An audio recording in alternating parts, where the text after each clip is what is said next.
Bonjour, je suis Fabienne Van Hul de la librairie Place Ronde, 8 places de Strasbourg à Lille. Aujourd'hui, je vous emmène en voyage.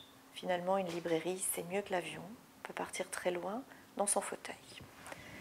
Première destination, l'Italie, avec Francesca Melandri et Tous sauf moi. Une Italie qui va nous faire partir en voyage aussi bien dans le pays, à Rome, qu'en Éthiopie, et faire un retour historique vers 1941. Un matin, un jeune homme tape à ma porte, l'appartement. Il me demande à voir son grand-père. Son grand-père, c'est aussi le mien, mais nous n'avons pas la même couleur de peau. Qu'est-ce que cela signifie? Vous le découvrirez dans ce très très beau roman de Francesca Melandri, Tous sauf moi, et vous partirez loin. J'avais envie de rester encore sur le continent africain en vous proposant de voguer au fil du Nil, mais en remontant le Nil et le canal de Suez. Je vous emmène au Caire et à Ismaïlia en 1951. Stéphane et Maya s'écrivent, ils s'aiment. Maya préférerait, elle en pince vraiment pour un révolutionnaire. Et puis cette révolution va gagner toute l'Égypte.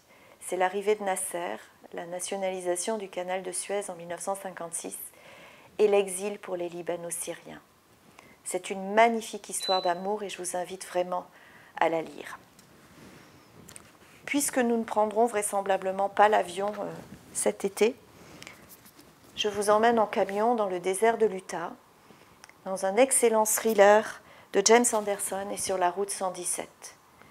Vous verrez, quand on roule l'hiver sous la neige et qu'on va livrer des colis auprès des habitants de cette immense route 117, on y fait des découvertes parfois difficiles à avaler. C'est un thriller, je vous le recommande. Et enfin, pour terminer, un voyage photographique avec le dernier ouvrage de Stéphane Lavoué, un photographe français, aux éditions 77, toute petite maison d'édition dirigée par Léo à Paris.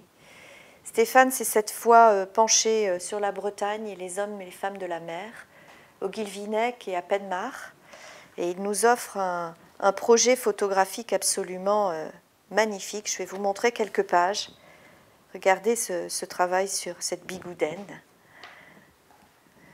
La mer, les soirs de tempête, les travailleurs de la métallurgie aussi, de la marine, et puis le village, et les pêcheurs, ces hommes qui partent par n'importe quel temps pêcher le poisson.